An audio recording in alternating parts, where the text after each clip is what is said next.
Muitas vezes o encanto que uma pessoa utiliza com você pode ser uma espécie de charme que é totalmente calculado, elogios que são totalmente estratégicos. Hoje eu quero falar com vocês sobre a sedução como arma, como o narcisista se utiliza disso para te conquistar.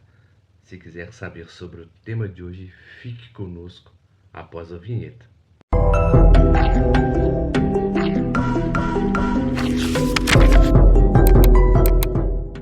Muitas vezes, quando conhecemos alguém, temos a mania de dizer que aquela pessoa é totalmente perfeita, como se fosse a nossa outra metade. Mas como isso acontece? O interessante é que em todos os tipos de relações que entramos com as pessoas, na maioria das vezes nos frustramos e sempre projetamos na própria, né, ou na próxima pessoa que ela seja de acordo com nossos sonhos e ideais. É aí que acontece o encanto que o narcisista usa. Por quê? Interessante quando você conversa com uma pessoa, né, e essa pessoa é totalmente simpática à primeira vista, totalmente amorosa, totalmente receptiva. O que essa pessoa está fazendo com você? Ela está te mapeando para poder te conquistar.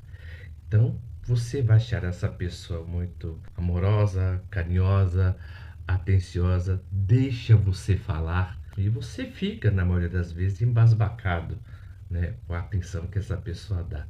Mas você tem que prestar atenção em uma coisa, que para a pessoa que é totalmente manipuladora e narcisista, isso eu digo da pessoa que tem o transtorno de personalidade narcisista, o charme dela é totalmente calculado. É calculado durante algum certo tempo. O interessante é que quando você assiste certos tipos de documentários que falam sobre psicopatas e narcisistas, as pessoas sempre têm o costume de falar: nossa, mas ele não é mais aquela pessoa que era antigamente quando eu conheci na faculdade, ou na escola, ou no ônibus, ou no metrô, ou em qualquer lugar, até mesmo num bar. Porque essa pessoa não é. Analisando, né? O charme para ela é totalmente calculado. Então, no começo, ela sempre vai pisar em ovos com você, né? Sendo você homem ou sendo você mulher. E muitas vezes você vai achar isso fofo da parte da pessoa. Porque ela te trata praticamente como se você fosse de vidro. Mas aí que está o problema. Porque ele está te endeusando tanto que você não vê os sinais que essa pessoa ela vai ter com você, até mesmo no começo do relacionamento. Então, quando a pessoa começa a ter excesso de raiva, ou excesso de zelo, ou excesso de cuidado, a pessoa que está apaixonada muitas vezes vai entender: nossa, que fofo, ele apenas quer me proteger. Mas é aí que está, né, no caso. Por quê? Porque, por exemplo, quando ela faz esse, né, esse charme calculado, esse ciúme que é totalmente, que você entende, né, como é uma espécie de carinho, ele vai fazer um discurso, ele vai dizer que faz o que faz porque te ama, porque preza por você, preza pelo seu carinho, preza pela sua atenção, preza pela sua simpatia. Então é por isso que ele não quer dividir você. Então você já vê que essa é uma outra estratégia que ele se utiliza, na verdade, nessa linguagem corporal. O interessante também é o terceiro, né, aspecto. Mas antes disso, se vocês estiverem gostando, por gentileza, se inscrevam no nosso canal, aperta o botão das notificações, tá? E dê um joinha, viu? Eu até mudei aqui um pouco o cenário para se tornar muito mais compacto, né, para vocês. Eu quero que vocês comentem também, né, acerca desse cenário que está muito mais minimalista, né? Eu quero a opinião de vocês acerca do nosso cenário, seria de bom grado, viu? E eu quero continuar com vocês falando, por exemplo, sobre a terceira característica, que é dissimulação estratégica. O interessante, quando você lê as obras de Friedrich Nietzsche, ele fala muito sobre a natureza da dissimulação. Porque, por exemplo, o homem ele não tem a força, né, do tigre, por exemplo, não tem a sagacidade, né, de outros animais, da pantera, por exemplo, a força do urso ou a força do leão, não tem os olhos de águia, né? Os olhos semelhantes ao da águia. O que que ele tem, na verdade? A única coisa que faz ele se proteger é o discurso. Então, ele sempre, o ser humano, ele sempre vai trabalhar com a narrativa. E é a narrativa que convém a ele, que consiste, na verdade, em te conquistar ou então em te destruir na maioria das vezes. O porquê? Porque muitas vezes quando ele fala, né, ele fala não aquilo que ele sente, mas aquilo que você quer ouvir. Eu digo, tá? Da pessoa que tem o transtorno de personalidade narcisista.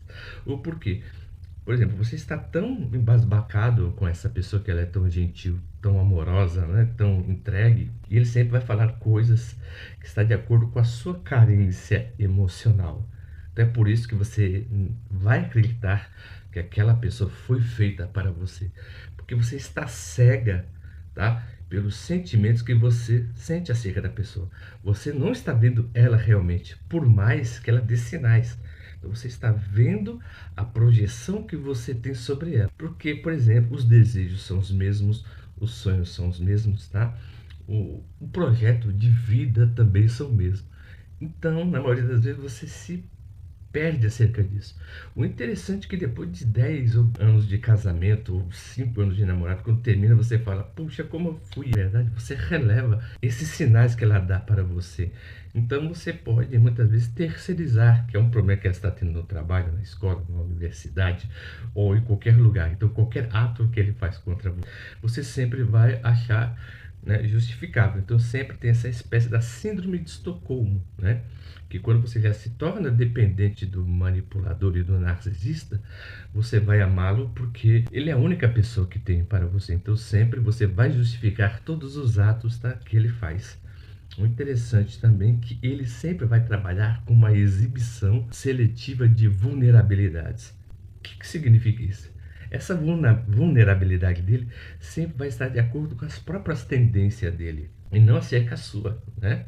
Tem um livro de Jacob Petri, ele fala o seguinte, é um livro dele chamado Manipulação, ele fala bem assim que quando as pessoas lutam contra você, na verdade elas não estão lutando, né? Ela está vendo, na maioria das vezes, o que é bom para ela, né? Ela está vendo tudo mediante a sua própria perspectiva. Então todo ser humano, sempre quando você acredita que ela está lutando contra você, ela está lutando pela própria perspectiva e manutenção, né, da realidade dela. Então é por isso que nós acreditamos que todo tecido existencial sempre se baseia nesse jogo de, né, relação e interesse no qual acreditamos que as pessoas têm inveja. Muitas vezes as pessoas têm inveja em maior grau ou em menor grau. Mas a pessoa que tem o transtorno de personalidade narcisista, você vai verificar que ela tem esse ato, né, ou esse sintoma pelo prazer que ela tem de ser engrandecida. Porque é uma diferença muito grande entre o transtorno de personalidade narcisista e o narcisismo comum. Porque a pessoa, na maioria das vezes que tem o transtorno de personalidade narcisista, desculpe até falar um pouco mais claro por quê? Porque, por exemplo, essa pessoa ela também tem o transtorno de personalidade sádica. Ela não gosta de só se sentir bem louvada, né? Ela sente prazer em te oprimir na maioria das vezes. Então, ela sempre vai trabalhar com essa dissimulação que é totalmente estratégica e depois que te conquista. Então, ela sempre vai ficar com dó de você, mas quando ela tiver algum interesse. Então, tem um quarto aspecto também que é muito interessante, que é a dinâmica de poder. É o reforço intermitente. Ele sempre vai trabalhar com você numa espécie de narcisismo covert. É aquela relação entre recompensa e castigo.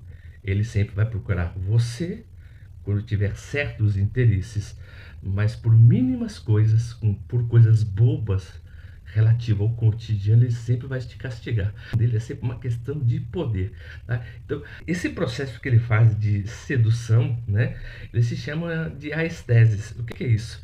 É a sensação, né, que você tem com ele. Então, quanto mais perto de uma pessoa, por exemplo, que você estiver, ele sempre vai jogar mais encantos sobre você.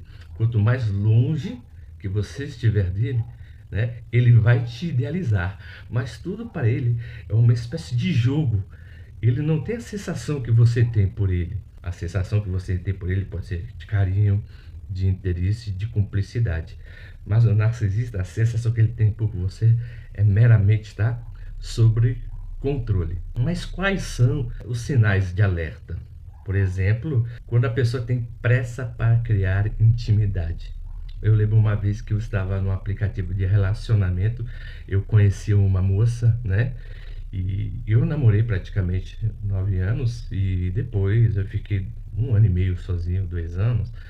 E eu conheci, né, várias pessoas interessantes. Mas eu conheci uma moça 5 meses, né? Ela já estava programando, né? Puxa, minha irmã casou, essa moça até, né, me bloqueou depois. Ela falou assim: nossa, minha irmã casou, mas eu também quero casar. E eu falei assim: primeiro, para você casar, a gente tem que ter amizade para ter, depois ter uma certa afinidade. Depois da afinidade, veremos se temos química nesse processo, quando a gente for se conhecer. Mas a menina muitas vezes fala para mim assim: você está me enrolando, você está me enganando. Não, porque a pessoa ela tem uma ansiedade tão grande, por exemplo, de ter alguém que, e se você conhece essa pessoa e você está com uma certa carência emocional, é capaz de você estar no jogo dela e que isso é uma espécie de interesse, de carinho, de cumplicidade. Mas na maioria das vezes, quando uma pessoa tem pressa, na verdade, para te conhecer e fica te cantando cada vez mais e fica te elogiando, a intenção dessa pessoa, na maioria das vezes, é, né, te ganhar para te controlar. Eu tenho muitos amigos de infância que depois que casaram, né, e amigas também, depois que casaram, passaram aquele período do love bomb, a pessoa viveu uma espécie de inferno, tá bom? E o outro sinal de alerta que você tem que tomar cuidado é a inconsistência, tá, entre palavras e ações, né? A pessoa, por exemplo, ela é totalmente contraditória, nada dela é consistente, tudo dela ou dele, né, é totalmente impulsivo, sabe? Faz tudo que vem na cabeça, tropeça em palavras, sempre reescreve a história, sempre reescreve a situação quando tem algo para justificar e muitas vezes, tá, terceiriza. Se vocês gostaram do Disco até o final desse vídeo, por gentileza, se inscrevam no nosso canal, aperta o botão das notificações e dê um joinha e ajude o nosso canal, né? Comentem, por exemplo, né?